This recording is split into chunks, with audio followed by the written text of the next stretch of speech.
Olá, bom dia. Olá, bom dia a todos. Obrigada pela companhia aqui comigo e com o Sérgio nessa manhã de domingo. Obrigado mesmo. Vamos aos assuntos do programa de hoje. Agro Hackathon 2023, evento de tecnologia para o agronegócio mais importante do Brasil, realizado no Paraná. O produtor, além de adotar muitas tecnologias, ele nos fornece também muitos subsídios para o desenvolvimento dessas tecnologias. Metaverso chegou ao agronegócio. Questão de construção, se você quer ampliar um barracão, dá para você ter essa sensação através do aplicativo Multiverso. Região noroeste do estado em alerta total para o greening, praga que pode dizimar os pomares de laranja. Hoje essa doença aqui no Paraná está trazendo um transtorno muito grande aqui para a citricultura paranaense. E a entrevista com o presidente executivo da Coamo, no 5º e último episódio da série sobre cooperativismo. A cooperativa é uma sociedade de pessoas e não de capital, onde as pessoas decidem, independe do tamanho da pessoa, independe do tamanho do negócio, elas decidem igualmente. E no Sabor da Terra, uma receita de dar água na boca, cupim defumado. Dá só uma espiada e vê se ficou bom esse cupim. O RIC Rural está no ar.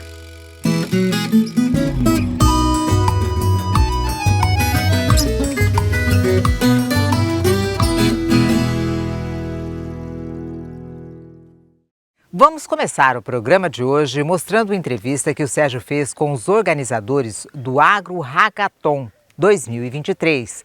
Você vai saber agora quais os objetivos desse evento e como ele pode contribuir com as atividades do campo.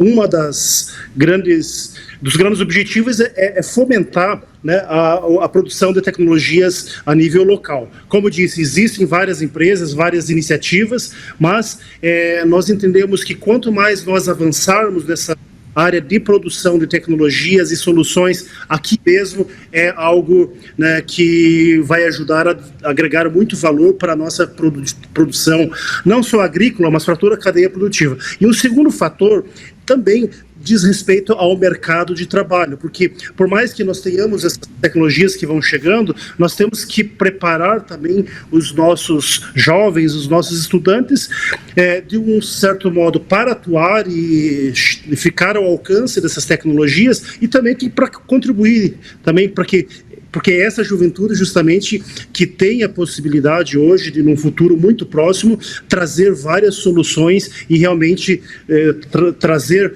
não só o agronegócio, mas toda essa cadeia do agronegócio para um outro nível. Ô Jeffrey, como é que o sistema FAEP Senar Paraná contribui? Como é que ele participa nesse processo do Hackathon? Bom, Sérgio, o que nós temos como principal argumento do Agro Hackathon é o que nós chamamos de problematização.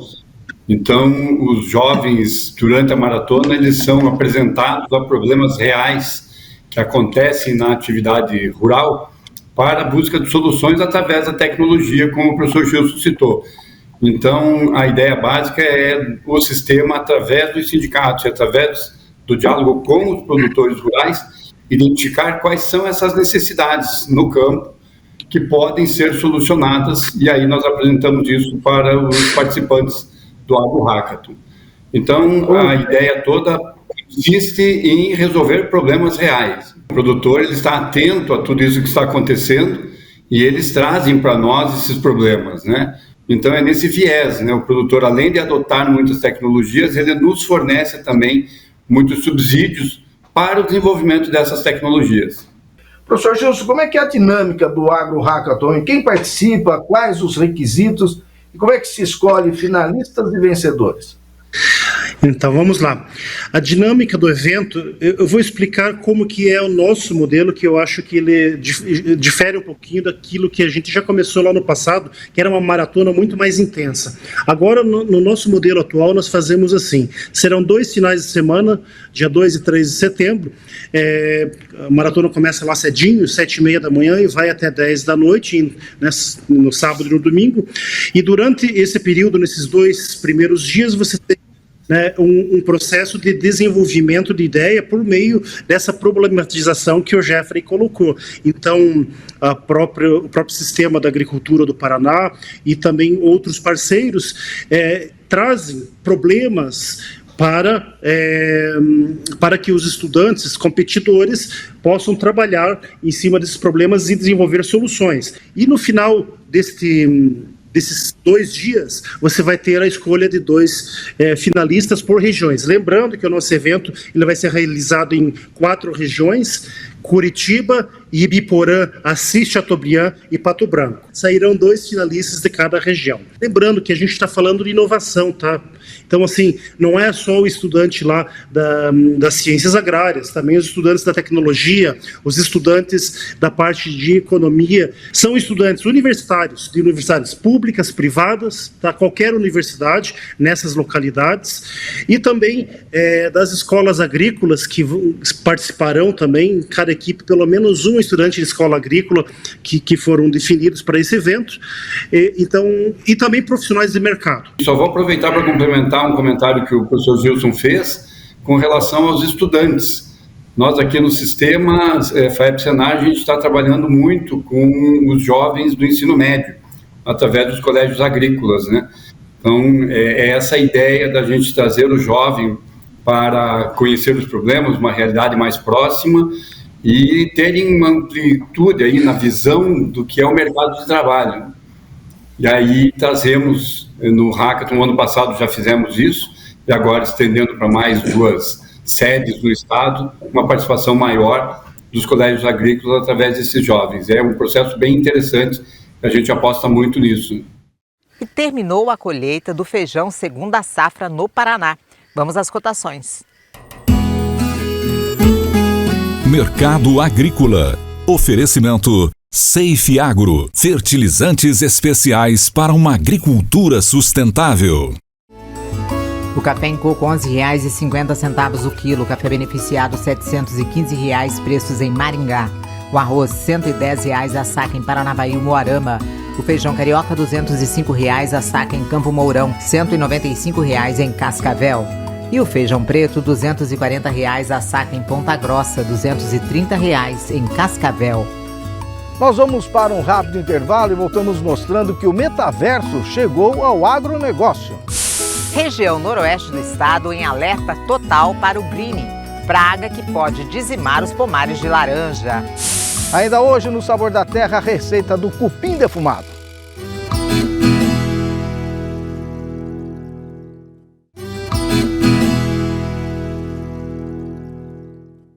Bom, estamos de volta e você vai ver agora que o chamado metaverso chegou ao agronegócio, um ambiente virtual criado pela OCEPAR que tem o objetivo de estender o conhecimento junto aos cooperados. Um evento em Londrina reuniu 400 pessoas para experimentar a novidade.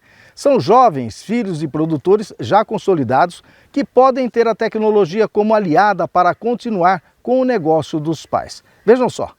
Um ambiente criado para aproveitar as possibilidades que a tecnologia oferece. Assim é o espaço virtual da cooperativa no metaverso. Ricardo foi quem desenvolveu o que ele chama de parque tecnológico virtual. O metaverso é uma nova forma de você usar a internet, de você sair do conceito de telas para você estar imerso dentro do ambiente. Então, por exemplo, a cooperativa aqui ela vai poder utilizar esse espaço não somente em eventos, mas em capacitações, demonstrações de produtos, lançamentos e até mesmo dia de campo. Você pode mapear o dia de campo e as pessoas que não puderem estar presencialmente, através de um óculos ou mesmo do computador, ela pode estar presente nesse evento sem perder o conteúdo que a cooperativa está passando para seus cooperados. No metaverso é possível ter uma experiência muito mais interessante do que simplesmente o uso de telas, como todo mundo já faz. É entrar de verdade no mundo virtual. Jefferson é produtor rural em Ubiratã, no oeste do estado, e se impressionou com as possibilidades. Meia louca, né? Porque parece que você está dentro da imagem mesmo, real. É tipo um jogo de videogame.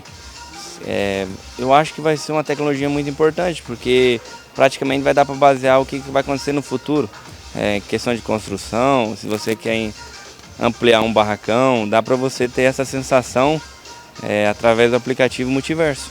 Você está lá dentro e vê como é que vai funcionar, como é que vai ficar. Isso, daí dá para ter uma noção do espaço, de como que vai ficar, se dá para mudar de lugar, se vai ficar legal, se não vai. Eu achei muito legal, muito legal. O evento, que trouxe quase 400 jovens até Londrina, foi organizado pela OCEPAR e reuniu representantes de 28 cooperativas do estado. A tecnologia está cada vez mais presente no campo e novidades como o metaverso podem ajudar a manter esses jovens no meio rural, dando continuidade às atividades das famílias. É um empurrãozinho na sucessão familiar. Segundo o superintendente-geral da Cooperativa Integrada, a tecnologia é mesmo uma aliada na hora de manter os jovens no campo. Para onde estamos caminhando? Qual será o nosso futuro? Como a agricultura vai se interagir com toda essa questão da tecnologia? Hoje a gente vê as máquinas com muita tecnologia, com a oportunidade de você ter muitas informações à mão. E nesse ambiente, como tratar essas informações? Como organizar essas informações dentro de um mundo virtual, podendo simular situações dentro do mundo virtual e trazer isso para a realidade e melhorar a sua prática da produção. Catarina é agrônoma e assumiu a produção de laranja que era tocada pelo avô no norte do Paraná. A sucessão, no caso dela, pulou a geração da mãe e a jovem produtora não tem dúvidas de que a tecnologia é uma grande companheira nos dias de hoje. Acho que o metaverso traz para a gente a oportunidade de estar presente sem estar presente, né? A gente, com a correria do dia a dia, todos os nossos afazeres, a gente às vezes não consegue ter o tempo de deslocamento para um evento ou para conhecer uma máquina nova, conhecer uma tecnologia nova. Então ali no metaverso você consegue estar presente nesse evento, você consegue manipular ali, olhar, assistir tudo que está sendo passado de uma forma mais imersiva do que só um vídeo ou só uma transmissão ao vivo ou alguma coisa do tipo. Foi a propriedade da Carolina Cocato, aqui em Cambé, Rolândia. E aí eu posso ir virando isso. E Paranavaí, a capital da laranja do Paraná, pode perder a produção e o título se algo urgente não for feito. É que uma doença chamada greening, que já reduziu boa parte dos pomares dos Estados Unidos, México e agora de São Paulo, começou a se espalhar pela região noroeste. Acompanhe. Milhares de árvores cortadas. Os pés de laranja estão sendo erradicados por causa da greening, a doença mais destrutiva da citricultura. Ela surgiu em 2005 e um ano depois chegou no Brasil. Desde então, vem atingindo os pomares de frutas cítricas. Os primeiros casos no país foram no interior de São Paulo, mas agora se espalha fortemente pelo noroeste do Paraná. Hoje essa doença aqui no Paraná está trazendo um transtorno muito grande aqui para a citricultura, né, paranaense. Com medo enorme por causa da economia, tudo que gera a citricultura aqui no Paraná, né?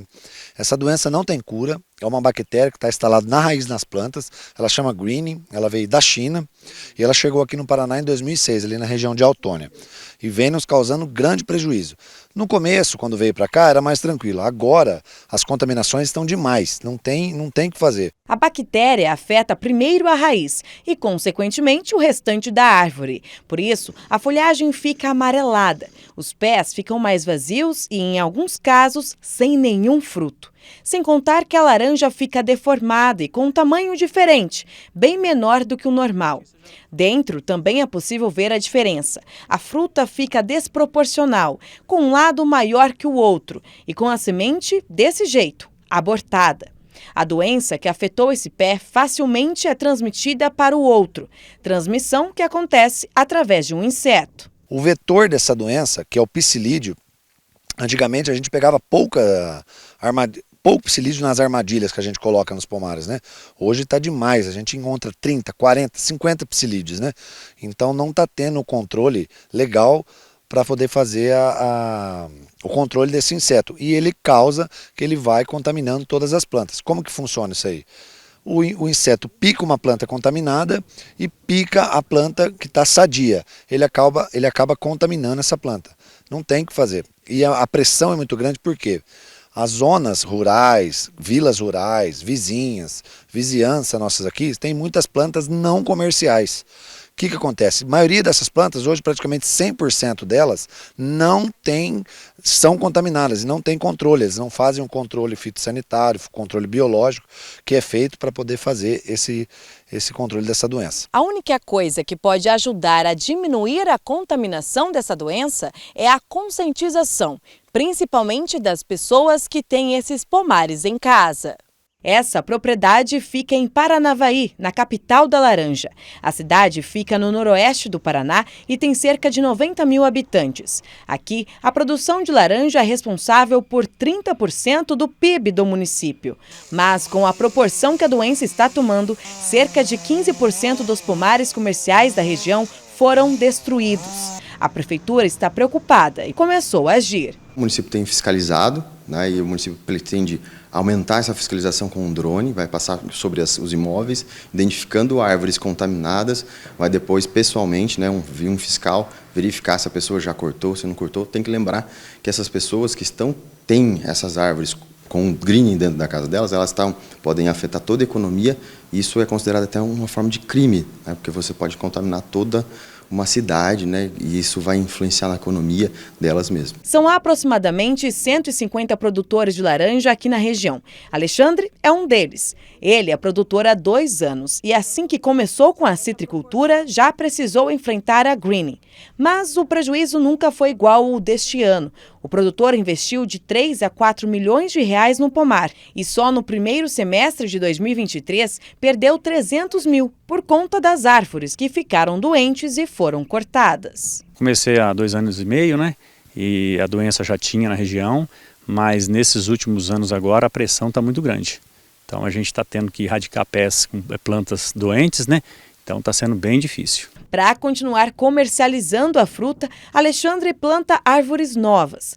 Cada uma custa em torno de R$100. Mas enquanto o pé cresce, o produtor torce para que ele não seja contaminado. É complicado porque a gente tem todo o investimento desde quando a gente planta, né?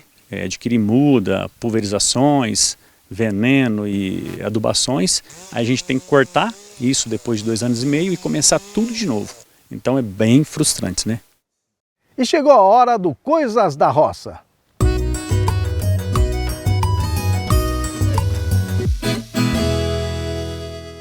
Vamos iniciar o quadro de hoje com as imagens enviadas pelo Benedito Seixas. Ele nos contou que essa abóbora foi colhida no quintal da casa dele. Já a dona Judite Francisco Mendes Curitiba registrou as plantas que ela cuida com tanto carinho. A Simone Ramos fez belas imagens das flores do sítio da sogra dela, em Campo Bonito. Já a Andréia de Santo Antônio da Platina enviou as fotos das angolinhas. O Rodrigo Casado, de Ivatuba, nos enviou a foto dos canários da terra. E a dona Socorro Nicolai, de Paranaguá, nos contou que é fã do programa e não perde nenhum domingo. Aproveitou para enviar as fotos do Ora Pronobis, que ela cultiva no quintal de casa. Obrigado, dona Socorro. Essa é a pequena Giovana Varela, de apenas 9 anos. Ela foi pescar tilápia com seu pai e se divertiu bastante. O Alírio Almeida enviou as fotos da horta que ele mesmo cuida na cidade de Colombo. O casal Lorete e Márcio são de Canoas, no Rio Grande do Sul, e sempre assistem ao programa. E desta vez resolveram participar do quadro enviando as imagens das flores de pitaia do sítio da família. E um casal que também acompanha o programa é a Ângela e o Paulo. Olha só a Ângela colhendo os quiabos na chácara da família. A Jane, da Barra do Saí, em Guaratuba, mandou a foto da plantação de melancia, que fica a 60 metros da praia. E o Virgílio e o Gustavo são de Goiânia e assistem o programa pelo YouTube. Essa é a plantação da família e eles nos contaram que tem cana, mandioca, milho e muito mais. Obrigado pela audiência, Virgílio e Gustavo. Participe do Coisas da Roça você também, registre um momento bacana da área rural ou de uma imagem que você acha bonita e mande a sua foto ou vídeo para o nosso WhatsApp, que é 44 99855 8787. E lembre-se de fazer o registro com o celular deitado na horizontal, tá bom? Estamos esperando a sua participação. Bom, e segue a colheita do milho no Paraná e o trigo também já começou a colheita. Vamos às cotações. Mercado Agrícola. Oferecimento Safe Agro. Fertilizantes especiais para uma agricultura sustentável.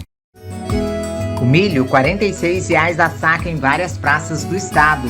A soja, R$ 132,00 a saca em Cascavel, R$ 134,00 em Ponta Grossa. O trigo, R$ 68,00 a saca em Maringá, R$ 67,00 em Cascavel. E a tonelada da raiz de mandioca, R$ 754,00 em Umuarama, R$ 765,00 em Paranavaí. Nós vamos para um rápido intervalo e voltamos mostrando a entrevista com o presidente executivo da Coamo no 5º e último episódio da série sobre cooperativismo. E ainda hoje a receita do cupim defumado, o sabor da terra.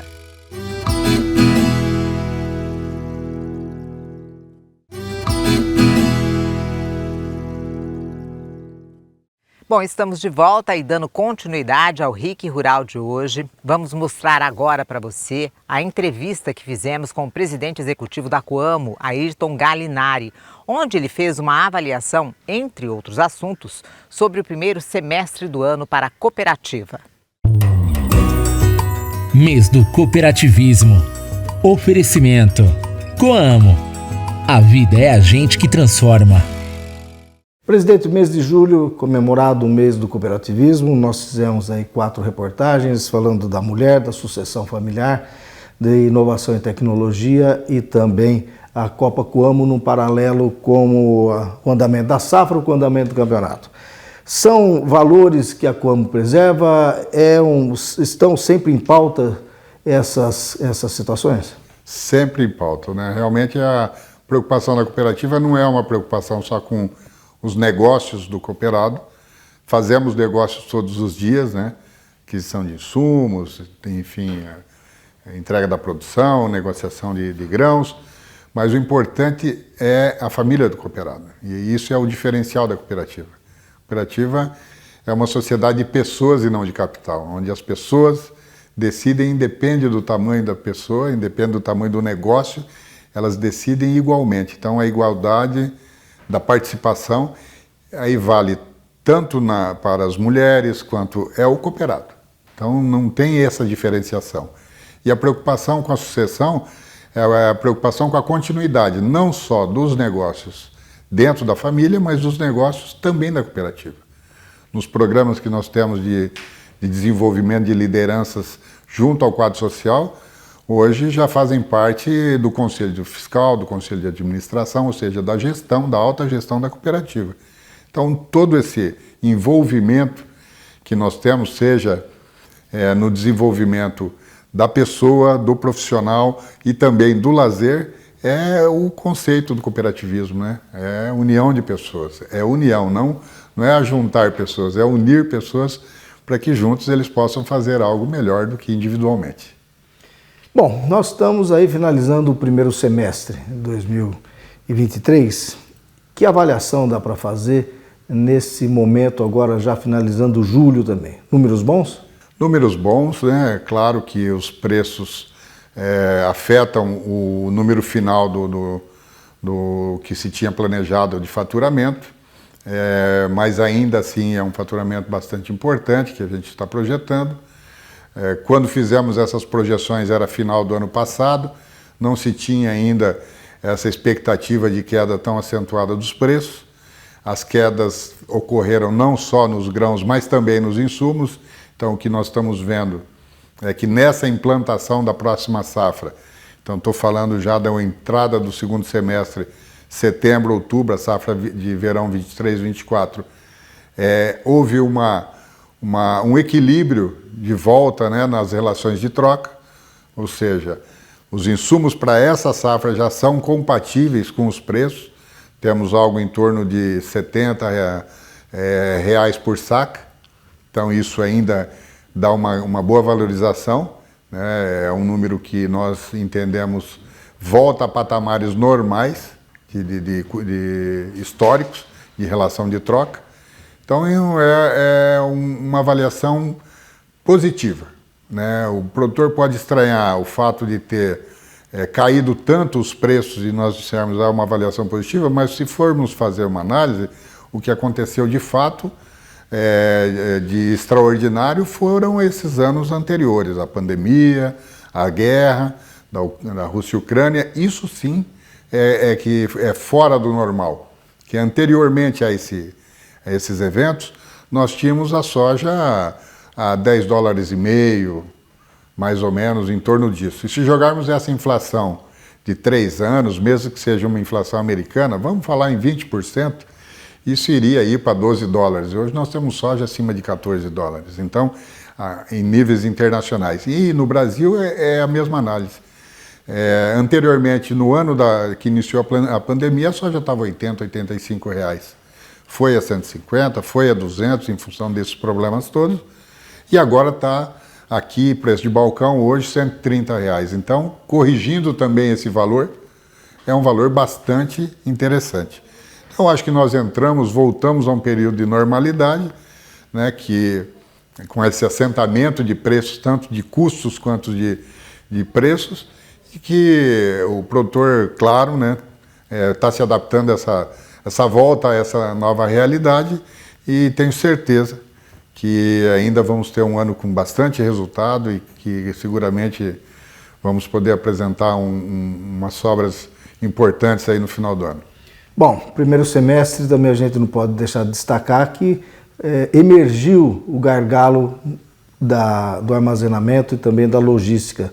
Como é que a Coamo se adaptou a isso? Então, isso foi uma consequência do modelo que o nosso produtor, e especial aqui do Sul, adotou para a comercialização da safra. Então, a safra de verão anterior foi comercializada sem contratos, pouco nível de contratos. Anteriormente a esse período da pandemia, nós tínhamos contrato entre 25% e 30% da soja comercializada antecipadamente. Nesse ano passado foi bastante baixo, menos de 10%, e isso compromete a logística, porque nós só comercializamos esses produtos à medida que o produtor vem e faz a fixação na cooperativa. Como ele não fez isso de forma antecipada, nós não pudemos vender. E ele também vendeu muito pouco durante a safra, na expectativa de que os preços se recuperassem. Como os preços não se recuperaram, então no primeiro quadrimestre houve baixa comercialização. Ou seja, durante o período da safra houve poucas vendas e pouco escoamento. E a gente pode perceber isso pelo movimento do porto aqui de Paranaguá, que num momento desse, onde ele já deveria estar fazendo uma transição para milho, ainda tem praticamente 60 dias aí de navios que estão chegando e que estão ocupando essa fila do milho. Então houve um escoamento lento no primeiro quadrimestre, recebemos toda a safra de soja quase sem escoamento, tivemos que acomodar a safra inteira com pouco escoamento, e isso está se repetindo agora para o milho. Então esse atraso da comercialização de soja fez o porto ficar ocupado nesse momento da colheita do milho com soja. Então vamos ter uma repetição do verão. Vamos ter uma colheita intensa com a safra, temos que agradecer, né, que realmente é uma safra bastante boa, mas sem escoamento. Baixíssimo nível de escoamento, nós vamos ter que acomodar essa safra inteira dentro dos armazéns, e, enfim, com toda essa necessidade de fazer essas armazenagens alternativas, silos bolsa, silos infláveis, armazéns de terceiros, enfim. Estamos nos adaptando novamente para que possamos atender o produtor numa situação, claro, de dificuldade. Um outro atendimento importante que vocês têm que fazer é o atendimento quanto a fertilizantes, né? Esses caminhões que estão indo para o porto levar soja, milho e volta carregado de fertilizantes, vocês já estão? O produtor pode ficar, a cooperada de Coamo pode ficar tranquilo que tem fertilizantes para a próxima safra? Tranquilo. Nós fizemos o plano de fornecimento dos insumos para a implantação dessa cultura, né, 23, 24, que começa em setembro. Nós fizemos durante o mês de maio, então o produtor já adquiriu os insumos. A partir daí nós já começamos a originar, ou seja, a trazer. Nós temos um fornecimento que é bastante grande, a expectativa é que forneçamos 650 mil toneladas de fertilizantes para essa cultura de verão. Nós temos um movimento que precisa acontecer, né? Algo em torno de entre 150 e 200 bitrens todos os dias tem que subir de Paranaguá até final de setembro para que a gente possa atender, e isso está acontecendo, né? Então o produtor pode ficar muito tranquilo, tanto nos fertilizantes quanto também nos defensivos. Nós já estamos com praticamente tudo adquirido e originando e deixando guardado para que ele retire no momento certo, no momento que ele precisar. Mês do Cooperativismo. Oferecimento. Coamo. A vida é a gente que transforma. E vamos aos preços da carne no Paraná. O suíno, R$ 6,30 o quilo em Apucarana e Curitiba. Vaca gorda, R$ 215 a arroba em Cascavel, R$ 220 em Londrina. E o boi gordo, R$ 250 a arroba em Londrina e Paranavaí. Bom, depois do intervalo, vem aí a receita do cupim defumado no Sabor da Terra.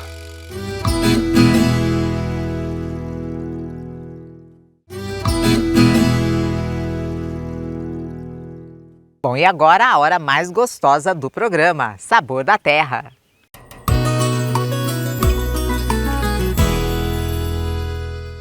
Bom, hoje eu dei uma folga para a Rose, quem vai fazer a receita sou eu. É uma receita que eu quero fazer há tempos aqui no Sabor da Terra, que é o cupim. O cupim é uma carne muito melindrosa, vamos dizer assim, de se preparar, né? Tem que ter aí muitos cuidados, porque existe aí jeitos de se fazer o cupim e macetes de se fazer um cupim. E eu convidei meu amigo aqui, o Alex Silva, que ele é mestre em defumação. Vocês vão saber por quê, porque tem todo um equipamento aí especial para fazer essa defumação. Alex, por que o cupim é tão especial e exige cuidados para se preparar essa carne? É verdade, Sérgio.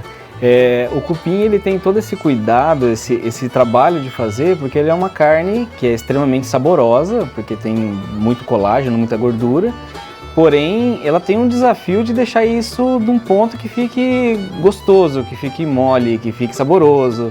Então ele é um desafio para todos os churrasqueiros, independente da área que vai ser feito, né? Se é defumação, se é churrasqueira, se é forno, se é panela de pressão.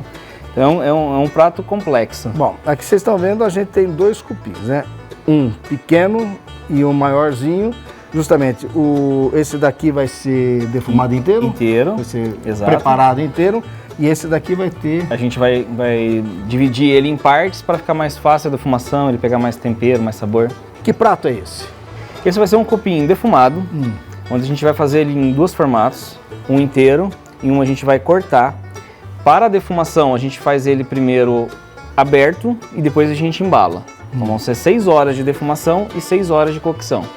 Então vai ser feito nesse formato. Tá, e tem um tempero também. E tem um tempero que a gente vai aplicar, vai mostrar agora como fazer. Então vamos lá. Vamos lá. O que a gente faz primeiro? Vamos lá, eu vou começar a preparar primeiro o menor, que a gente vai fazer ele inteiro, tá? Vou colocar um tempero que na verdade ele é só para grudar o tempero seco que a gente vai colocar. Isso por curiosidade chama molho de ostra, tá? Mas poderia ser mostarda, maionese, azeite, qualquer coisa para fazer esse formato aqui para ele grudar o molho. Tá? Então eu vou passar em todo ele, não pode deixar nenhum cantinho para fora, né? Para ele conseguir grudar certinho o tempero. E agora a gente vai colocar o nosso molho, o nosso dry rub, tá? Eu já vou falar para vocês o que vem nele, ó. A gente aplica assim em todas as camadas, né? O ideal é passar esse rub, reservar ele na geladeira e deixar de um dia para o outro, concentrando esse sabor pela peça do cupim, isso é uma peça grande, né? Voltamos lá ao processo de passar todo o molho de ostra aqui e deixar ela completamente encharcada com esse molho. Vamos passar agora novamente o dry rub em todas as partes. Uma dica, não é para empanar, então ergue um pouquinho o tempero para ele fazer uma chuva, ó, e não cair muito. Temperado o cupim aqui, né? Tanto o inteiro quanto o fatiado, mas que tempero é esse? O que tem dentro dele? Que dá esse aroma todo aqui? Gostoso, né? Nossa! Ó, vamos lá. Então, o primeiro ponto você percebe a gramatura dele, tá? Que esse é um diferencial para ele dar todo o sabor necessário para nem salgar demais, nem salgar de menos, tem sal também. Ó, ele vai sal, pimenta do reino, páprica doce, cebola em pó, alho em pó, cominho, coentro, alecrim, pimenta caiena e pimenta chile. Que dá não todo tem esse como cheiro. ficar ruim não também, tem né? como ficar ruim, né? E agora, o que a gente vai fazer? Agora a gente deixa descansar. O ideal é deixar de um dia para o outro dentro de uma geladeira, tá? Cobre ali, deixa ali para ele pegar bem o tempero.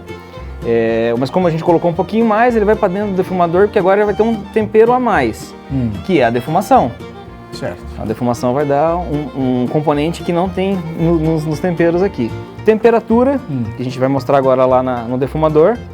Neste formato aqui, nesse jeito que a gente está fazendo, é baixa temperatura, a gente vai trabalhar com 120 graus por longo tempo. 6 horas. De 6 horas para defumar, depois mais 6 horas para deixar ela macia no ponto. Envelopada. Envelopada. Vamos lá. Vamos lá. Bom, agora a gente está aqui. Gente, aqui esse aparelho aqui chama-se Pit Smoker. É um defumador, traduzindo aí. Na realidade é buraco da fumaça, né? Isso, E é americano. É um equipamento de técnica americana, porém com processo brasileiro. Isso é mais brasileiro do que nunca. Sempre, né? Tanto que o cupim é só no Brasil que a gente vai encontrar a qualidade de cupim assim, né? Vamos colocar ela aqui agora dentro do defumador, tá? Eu seguro aqui para você. Vou colocar ela aqui, vou começar pela parte inteira. E aqui ela vai defumar por 6 horas. Agora vamos para o acompanhamento. Então vai, o que vai? Então vamos começar com tudo coisa difícil de achar. Bacon, milho, cheiro verde e cebola. Vamos lá? Vai lá. Vamos lá, vamos fritar o bacon agora, deixar ele bem fritinho, ficar bem crocante. E esse bacon eu sei que faz? Esse bacon é produção aqui da casa mesmo. É? Podemos fazer um dia mostrar como é que faz um bacon? Eu acho que é uma opção interessante, hein? Mandar de presente pro nosso público aí, né? Tá bom. Ó, agora, na hora que o bacon estiver neste ponto, a gente acrescenta a cebola para ela dar aquela boa dourada.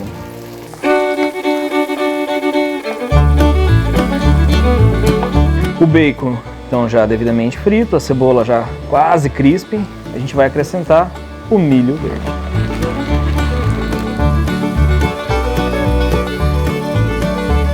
Agora vamos colocar um pouquinho de cheiro verde, que é a salsinha e cebolinha. Um pouquinho só para dar aquela colorida. E ele vai ficar nessa proporção aqui, ó. Então, e agora? Depois de 6 horas. 6 horas depois. Ela já está defumada, né? Então a gente vai fazer o processo agora de embalar ela para ela poder fazer o processo E tá bem grudadinho aí o tempero. Esse é sinal que a defumação foi... Olha, pode ver que ele não vem mais no dedo. Que a defumação foi bem sucedida, né? E agora nos resta embalar ela para deixar ela bem macia. Mais 6 horas. Mais 6 horas. Tá, vamos.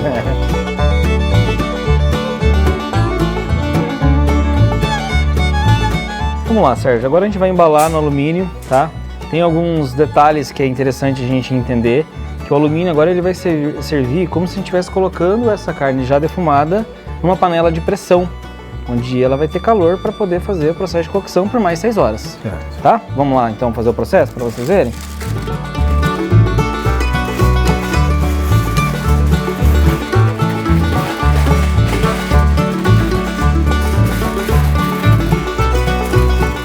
Alex, já embrulhou esse, que é o inteiro, agora vai embrulhar esse resto aqui todo. Perfeito. E mais 6 horas. Então vamos lá. Dá pra colocar o papo inteiro, né?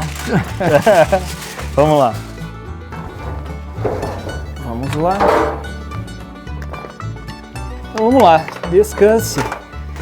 Até daqui a pouco.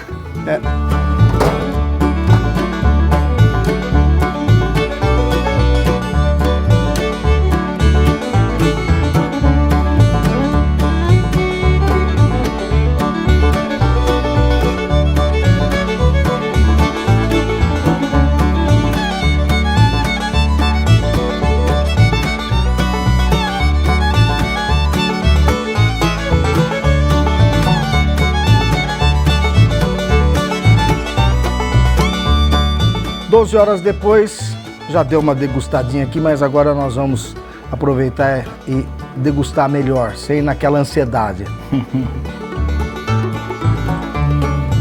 Bom, né? Esse primeiro aqui é o inteiro. É o inteiro, exatamente. Bom, e agora eu vou experimentar o fatiado. E como o Alex falou, olha como está bem definido o anel da defumação aqui. Exatamente. Provando que ficou uma carne e está desmanchando. Ele mesmo desmanchou aqui, ó. Pelo amor de Deus. Título merecido, mestre da defumação. Isso aí, muito obrigado. Eu que agradeço. Gente, não dá para descrever. Quem gosta de cupim sabe do que eu tô falando, do que eu tô sentindo aqui. Obrigado, viu, Alex? Junto sempre, Sérgio. Eu que agradeço aí ter chamado a gente para poder demonstrar um pouco do nosso trabalho, né? Exatamente. Vocês que sempre valorizam a boa cozinha. E é verdade. Estamos sempre juntos.